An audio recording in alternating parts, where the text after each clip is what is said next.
Sir మీ పేరు? Madam నా పేరు పోగుల సతీష్ కుమార్ అండి. సార్ ఇప్పుడు మీకు ఏం చూపించి మీకు ఆ లేఅవుట్ అమ్మారు? అమ్మిన తర్వాత 45 మంది అంటే దాదాపు కోట్లల్లో ఉంటుంది.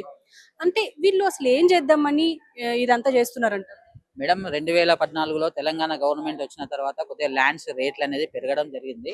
మేము 2017లో మేము కామారెడ్డి నుంచి వచ్చాము. అరే మా రూట్‌కు ఒక ఇల్లు కొనుక్కుంటే బాగుంటది కదా! ఒక ప్లేస్ తీసుకుంటే బాగుంటది. అది మా ఓన్‌గా కట్టుకోవాలనేది ఒక కల. దానికోసమే మేము కష్టపడి సుచిత్రలో వెతుకుతుంటే ఈ యొక్క వెంచర్ గురించి వీళ్ళు ఆన్‌లైన్‌లో మార్కెటింగ్ పీపుల్‌ని పెట్టి ఖచ్చితంగా సార్ మా ప్లాట్ ఉంది సార్, ఇక్కడ వెంచర్ చేసాం సార్. మీకు ఓన్లీ 45 ప్లాట్సే వస్తాయి. దానివల్ల మీకు మంచిగా విల్లాస్ గానీ, కట్టుకోవడానికి గానీ అన్ని విధాలుగా బాగుంటదని చెప్పి మాకు చెప్పారు మేడం. దానికోసం సరే అని చెప్పేసి మేము సైట్‌కెళ్ళాం. సైట్‌కెళ్ళాక మేము అన్ని క్లియర్‌గా చెక్ చేసాం. అందులో అప్పటికి వాళ్ళు ఎల్‌పీ నంబరు తెప్పిస్తామని చెప్పారు. క్లియర్‌గా 15%, 10% అట్లా అడ్వాన్స్ కట్టమన్నారు. అడ్వాన్స్ కట్టిన తర్వాత ఎల్‌పీ నంబర్ వచ్చినాక 25% కట్టాలండి అన్నారు. 10% కట్టేసి ఎల్‌పీ నంబర్ వచ్చేంత వరకు మనం వెయిట్ చేసాం మేడం. కానీ ఎల్‌పీ నంబర్ రావడానికే వీళ్ళకు చాలా రోజులు పట్టింది. 3 ఇయర్స్ టైం పట్టింది. 2019లో వీళ్ళకి ఎల్‌పీ నంబర్ వచ్చింది. ఎల్‌పీ నంబర్ వచ్చిన తర్వాత సరే ఎల్‌పీ నంబర్ వచ్చింది, మీరు 25% అమౌంట్ కట్టాలన్నారు. సరే అని చెప్పేసి 25% కట్టేసాం మేడం. అప్పటికి మనకి ఏ ప్లాట్ ఏంది అని అప్పటికి రోడ్లు లేవు, డ్రైనేజ్ సిస్టమ్ లేదు, ఎలాంటిది లేదు. మేము 2021లో వీళ్ళకు డైరెక్ట్ రిజిస్ట్రేషన్ చేస్తామండి అని చెప్పారు. నేను అడిగాను, మీరు రిజిస్ట్రేషన్ చేయడానికి ముందు అసలు 3 ఏళ్ళు మీరు కొని 5 ఏళ్ళు అయిందండి. 5 ఏళ్ల నుంచి ఈ రోజు వరకు మీరు ఇసుక రాయి కూడా మీరు జరపలేదు. ఒక మన జిహెచ్ఎంసి అప్రూవ్డ్ అన్నప్పుడు మనకు ఖచ్చితంగా ఎల్‌పీ నంబర్ రూల్స్ ప్రకారము ఒక రోడ్లు గానీ, డ్రైనేజ్ సిస్టమ్ గానీ, ఎలక్ట్రిసిటీ గానీ ఇవన్నీ ఉండాలి. మీరు ఏమి చేయకుండానే మీరు రిజిస్ట్రేషన్ చేస్తారు, మీరు డబ్బులు కట్టాలి అని ఇప్పుడు ఇమ్మీడియట్లీ ఇవాళ ఫోన్ చేసి 2 రోజులలో మీరు డబ్బులు కడితే ఈ ప్లాట్ మీకు ఉంటదండి, మీరు కాదు అంటే వేరే వాళ్ళకి ఇచ్చేస్తామన్నారు. 5 ఏళ్ళు వెయిట్ చేసిన తర్వాత ఆ మాట అంటే ఎవరైనా ఊరుకుంటారండి? మేము కష్టపడి మా అమ్మ వాళ్ళది బంగారం అంతా తాకట్టు పెట్టేసి బయట వాళ్ళ దగ్గర అప్పులు తీసుకొచ్చి మేము డైరెక్ట్ గా తీసుకొచ్చి కట్టేశామండి. వాళ్ళ బామ్మర్ది ఉంటాడండి, శాంబమూర్తి వాళ్ళ బామ్మర్ది, కడతావా చస్తావా అన్నట్టుగా మాట్లాడండి. మేము తీసుకొచ్చి కట్టేసాం. అక్కడక్కడ అప్పులు తెచ్చి ఈ రోజు వరకు కూడా అప్పులు తీర్పుకుంటూ కూర్చున్నాం. పర్సనల్ లోన్ తీసుకున్నాం.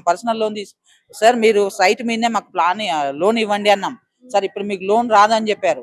ఇవన్నీ ఫస్ట్ చెప్పలేదండి. తర్వాత మధ్యలోకి వచ్చినాక ఎల్‌పీ నెంబర్ వచ్చిందిగా మేము లోన్ తీసుకోవచ్చా అంటే ఇప్పుడు లోన్ రాదండి, మీకు ఫైనల్ అప్రూవల్ వచ్చేంత వరకు లోన్ రాదన్నారు. సరే అని చెప్పేసి అట్లయినా పర్వాలేదని ముందుకు వచ్చి తీసుకున్నామండి. రిజిస్ట్రేషన్ అయింది. ఏమైందండి, రిజిస్ట్రేషన్ అడిగినాక వారం రోజులలోనే మీకు ఇక వర్క్ స్టార్ట్ అయిపోతుంది సార్, 3 నెలలలో మీకు రోడ్లు డ్రైనేజ్ సిస్టమ్ చేసి ఫైనల్ అప్రూవల్ తెప్పిస్తాం, తెప్పించిన తర్వాత మీరు ఇల్లు కట్టుకోవచ్చు అన్నారు. ఈ రోజు 2025 అయిందండి. మేము 2024 దాకా వెయిట్ చేస్తూనే ఉన్నాం. ఇక ఎప్పుడు అడిగినా ఫోన్ చేసినా 10 రోజులు, ఈ మంత్ ఎండింగ్ అండి, ఈ ఎలక్షన్స్ వచ్చినాయండి, ఇక ఈడ డెంగ్యూ వచ్చింది, ఈడ మలేరియా వచ్చింది, ఇదేంటి ఇలాంటి క్వశ్చన్స్ ఆన్సర్ చెప్తాడు తప్ప ఎలాంటి రాయి కూడా పక్కకి వెళ్ళట్లేదండి. నేను ఉన్నానండి, అసలు వాళ్ళ ఓనర్స్ మాకు ప్రాబ్లం చేస్తున్నారు, లేదంటే మీరు కూడా రండి అని మమ్మల్ని అడగలేదు. అక్కడ ప్రాబ్లం ఏంది అనేది మాకు తెలియదు మేడం. మేము కష్టపడి ఒక వ్యవసాయ కుటుంబం నుంచి వచ్చి రూపాయి జమ చేసి కట్టామండి. మీకు ప్రతి దానికి స్లిప్ ఉందండి మేము కట్టింది వాళ్ళకు. మీకు డాక్యుమెంట్స్ చూపించారు. ఓకే. అంటే ఏమేమి అప్రూవల్స్ చూపించారు? అంటే మనం కొనడానికి కొన్ని డాక్యుమెంట్స్ వాళ్ళు చూపిస్తూ ఉంటారు. అలాంటి అప్రూవల్స్ ఏం చూపించారు? మీరు ఎలా నమ్మారు?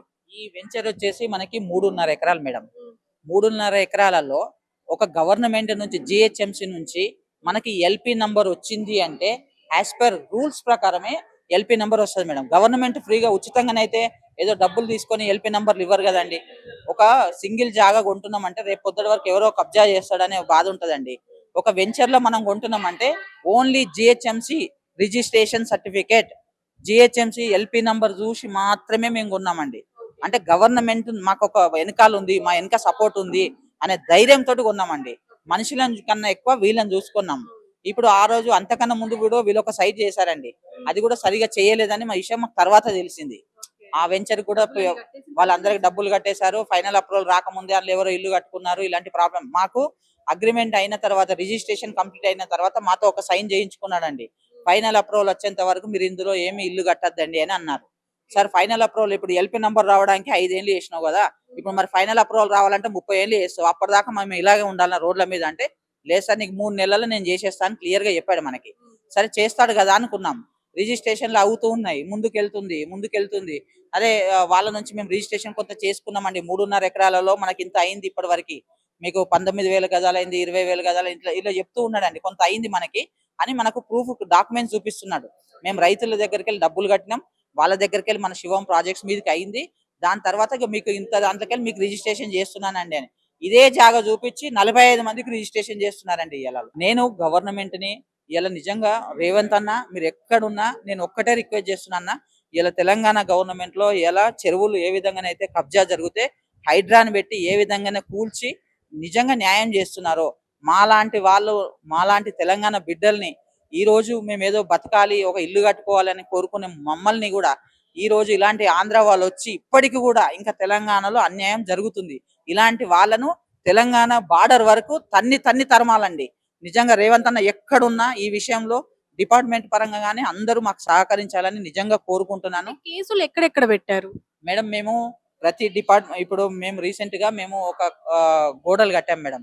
ఇమ్మీడియట్లీ వాళ్ళు మా సొంతంగా మేము కట్టుకున్నాం. మేము ఎందుకంటే అక్కడ సరే గోడ మీన్స్ పలకలు పెట్టుకున్నాం, మా జాగా ఇది అని. అక్కడంతా వర్షాలు పడడం వల్ల అంతా పోతే మా జాగా ఇది అని చెప్పేసి రోడ్లకు ప్లేస్ వదిలేసుకొని మా జాగా ఇది అని కొన్ని పలకలు పెట్టుకున్నాం. దాని పక్కకు ఎవరో వచ్చేసి ఇందులో మా జాగా కూడా ఉంది అని చెప్పేసి మాకు తెలియకుండా నైట్ వచ్చి బుల్డోజర్లు పెట్టి మొత్తము కూల్చేశారండి. ఈ రోజు ఇందులో మార్టిగేజ్ 45 ప్లాట్లలో 5 ప్లాట్లు మార్టిగేజ్ ప్లాట్లు. ఈ మార్టిగేజ్ ప్లాట్లను కూడా ఆ 5 ప్లాట్లకు 5 ప్లాట్లు 100% అమౌంట్ తీసుకొని వాళ్ళకి అమ్మేశారండి. కానీ వాళ్ళకి రిజిస్ట్రేషన్ కూడా చేయలేదు. వాళ్ళని కూడా మోసం చేసేసారు. అంటే ఒక మార్టిగేజ్ ప్లాట్ ఎప్పుడు అమ్మాలనేది కూడా ఓనర్స్ కి ఇంత ఇది లేదు అంటే ఏమన్నట్టు మేడం నాకు అర్థం. రూపాయి డెవలప్మెంట్ లేదు, మార్టిగేజ్ ప్లాట్ అమ్ముకొని నువ్వు ఎన్ని డబ్బులు తీసుకుపోయి గచ్చిబౌలి అటువంటి ఏరియాలల్లో ఎన్నో కంపెనీలల్లో డబ్బులు పెట్టుకుంటా మీరేమో స్థాయికి పోతారు. మేమేమో వ్యవసాయం కుటుంబం నుంచి వచ్చి ఈ రోజు మేము కష్టపడుతున్నాం మేడం. మేము ఒక్కటే చెప్తున్నాం మేడం, మా ప్రాణమైన వదిలేస్తాం కానీ మాత్రం ప్లాట్ వదులుకోం. ఎంతో మందికి ఫోన్ చేసి మీకు 45,000 గజం ఇస్తాం, 40,000 గజం ఇస్తాం, మీరు ఆ రోజు ఇంత కొన్నారు, ఇలాంటి ఎంతో మందికి ఫోన్లు చేసి అడుగుతున్నారు. ఎంత మందికి ఫోన్ చేయని ఏదన్నా కానండి, ఉంటే ఉంటాం పోతే పోతాం. మాకు కేసులు పెట్టారు, ఓకే. ఈ కేసులు తీసుకుంటున్నారా పోలీసులు? ఒకవేళ తీసుకున్నా కూడా అసలు యాక్షన్ తీసుకున్నట్టయితే తెలియట్లేదు. ఎందుకంటే మీరు ఇంత దాకా వచ్చారంటే ఖచ్చితంగా తీసుకోలేనట్టే. అయితే మరి వీళ్ళు వెనక ఎవరన్నా పొలిటీషియన్స్ ఎవరైనా ఉన్నారా? ఇన్ఫ్లుయెన్స్ ఏమన్నా ఉందా మేడం? ఇక్కడ ఏంటంటే మేము ప్రతిసారి ఇలా ఇండివిజువల్ గా వాళ్ళు వచ్చి కూల్చిన వెంటనే మేము కూడా పోలీస్ స్టేషన్ కి వెళ్ళడం, సార్ ఇలా కూల్ చేశారని చెప్పడం, లేకుంటే మేము కట్టే ముందు కూడా పోలీస్ స్టేషన్ కి వెళ్ళడం చెప్పడం. వాళ్ళు ఖచ్చితంగా సపోర్ట్ చేస్తున్నారు మేడం. వాళ్ళని పిలిపించారు. ఇప్పటి కూడా బోసరాజు కానీ సాంబమూర్తి గారిని కానీ పిలిపించి ఏంది వాళ్ళ పరిస్థితి ఏంటండి, మీరు వాళ్ళు చిన్న class family, middle class family, వాళ్ళు ఎంతో కష్టపడి రూపాయి చేసుకున్నారు, మీరు వాళ్ళని 8 ఏళ్ల నుంచి ప్రాబ్లం చేయడం కరెక్ట్ కాదు అని పోలీస్ డిపార్ట్మెంట్ పిలిచి వాళ్ళతో మాట్లాడినారండి.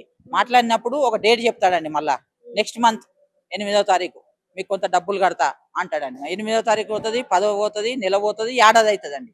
ఈవెన్ పోలీస్ డిపార్ట్మెంట్ చెప్పినా గానీ వినట్లేదు. ఇలాంటి వాళ్ళను క్రూరంగా శిక్షించాలండి. అసలు వీడు ఇంకొకసారి ఎక్కడ కూడా ఒక జాగా చేయాలన్నా, మన కంపెనీలలో వెంచర్ చేయాలన్నా గానీ, ఒక కంపెనీ పెట్టాలన్నా గానీ, ఇలాంటి వాడు లైఫ్ లో ఎక్కడ కూడా వీనికి అసలు మొత్తం ఆధార్ కార్డు కాదు, పాన్ కార్డు కాదు, వీనికి జీవితంలో ఇండియన్ అని చెప్పుకోవడానికి సిగ్గు చేయటండి. ఇలాంటి వాళ్ళని, ఇంత మిడిల్ క్లాస్ వాళ్ళని బాధ పెట్టి ఏం సాధిస్తారండి నాకు అర్థం కాదు. తెలంగాణ 45 మంది మోసపోయారు. ఒక్కొక్కళ్ళు ఎంత కట్టుంటారు? మీరు ఎంత కట్టారు? మేడం నేను నా వంతుకే నేను ఒక 45 నుంచి 50 లక్షలు కట్టాను మేడం. నేను 50 లక్షలు పెట్టి ఒక 180 గజాలు తీసుకున్నాం. నాలాగా చాలా మంది 250, 200 అని వాళ్ళు రిటైర్డ్ ఎంప్లాయీస్ అండి. కొంతమంది రిటైర్డ్ ఎంప్లాయీస్ మన తెలంగాణ గవర్నమెంట్ లో వర్క్ చేసిన రిటైర్డ్ ఎంప్లాయీస్ వాళ్ళ డబ్బులు మొత్తం తీసుకొచ్చి కూడా వాళ్ళ ఇల్లు అనేది ఒక కళ, ఆ కళను ఒకటి నెరవేర్చుకుందాం, మన జీవితంలో ఏం చేయకుండా మన పిల్లలకి ఇల్లన ఇద్దాం అనే ఉద్దేశంతో వాళ్ళందరూ వచ్చి ఇల్లు కట్టుకుందామని ఇందులో పెట్టారండి. వీళ్ళందరినీ చీట్ చేశాడండి. ఆయన జీవితాంతం ఒక 65 ఏళ్ళ వాళ్ళ రిటైర్మెంట్ టైం ఉంటే రిటైర్మెంట్ టైం అంతా కూడా వర్క్ చేసి వచ్చిన డబ్బులు, గవర్నమెంట్ ఇచ్చిన డబ్బులు తెచ్చి పెట్టారండి. అలాంటి వాళ్ళని కూడా నువ్వు మోసం చేసి ఇంకా ఎన్ని బిల్డింగ్లు కట్టి ఏం చేస్తారండి నాకు అర్థం కాదు. అన్నా రేవంత్ అన్న నేను ఒక్కటే రిక్వెస్ట్ చేస్తున్నా, దయచేసి ఇలాంటి వాళ్ళని మాత్రం తెలంగాణ బార్డర్ వరకు తరిమి ఇడిచిపెట్టాలండి. ఇలాంటి వాళ్ళని ఎట్టి పరిస్థితుల్లో వదలద్దు. ఇంకెక్కడ కూడా ఎవరికి అన్యాయం జరగకుండా చూడండి. దయచేసి మీ ప్రెస్ వాళ్ళందరినీ కోరుకుంటున్నాం మేడం, మీ ప్రెస్ వాళ్ళు కూడా మాకు సహకరించండి దయచేసి. ఇప్పటి వరకు మేము అన్ని డిపార్ట్మెంట్లు చేసాం, మీరు కూడా సహకరించండి, మీరు కూడా ఇది చేయండి దయచేసి. Thank you very much. Thank you very much. So చూశారు కదా, మొత్తానికి అంటే ఒక మధ్య తరగతి కుటుంబానికి ఇల్లు అనేది ఒక కళ, అంటే మొత్తం లైఫ్ అచీవ్మెంట్ గా అనుకుంటారు, ఒక ఇల్లు కడితే చాలు అని చెప్పేసి.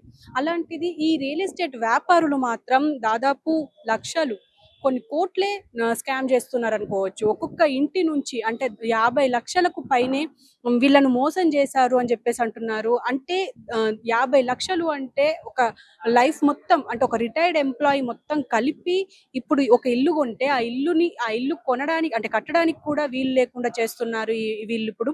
అంటే శివం ప్రాజెక్ట్ అని చెప్పేసి ముందుకొచ్చి అన్ని అప్రూవల్స్ చూపించి వీళ్ళని నమ్మించి అంటే మరి అవి ఫేక్ డాక్యుమెంట్సా మరి రియల్ డాక్యుమెంట్స్ అనేది కూడా ఎగ్జాక్ట్ గా తెలియకుండా వీళ్ళు కొన్నారు. కొన్నా కూడా వాళ్ళని మోసం చేసే రీతిలోనే ఇప్పుడు వీళ్ళందరినీ బయటికి ఎల్లగొట్టేసి దాదాపు 45 కుటుంబాలు ఉన్నాయి. ఈ 45 కుటుంబాలని బయటికి ఎల్లగొట్టి మళ్ళీ ఏదైనా వెంచర్ స్టార్ట్ చేద్దాం అనుకుంటున్నారా? లేకపోతే ఇంకేం చేద్దాం అనుకుంటున్నారు? ఈవెన్ పోలీసులు వచ్చి మందలించినా కూడా అసలు వీళ్ళు అంటే పట్టించుకునే పరిస్థితుల్లో లేరు ఈ బిల్డర్స్.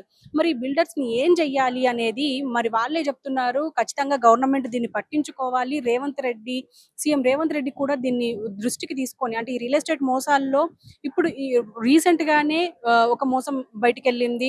మళ్ళీ ఇప్పుడు ఇంకొక మోసం. అంటే నెలలో ఇలాంటి మోసాలు ఎన్నో జరుగుతూ ఉన్నాయి. సీఎం రేవంత్ రెడ్డి అయినా గానీ, ఇప్పుడు రాష్ట్ర ప్రభుత్వం అయినా గానీ, ఎక్కడో ఆంధ్ర నుంచి వచ్చి ఇక్కడ మన తెలంగాణ ప్రజల్ని మోసం చేస్తున్నారు కాబట్టి ఖచ్చితంగా దీనిపైన ఒక దృష్టి పెట్టాలి అని చెప్పేసి వాళ్ళు కూడా ఆశిస్తున్నారు. ఈవెన్ మనం కూడా ఆశిద్దాం.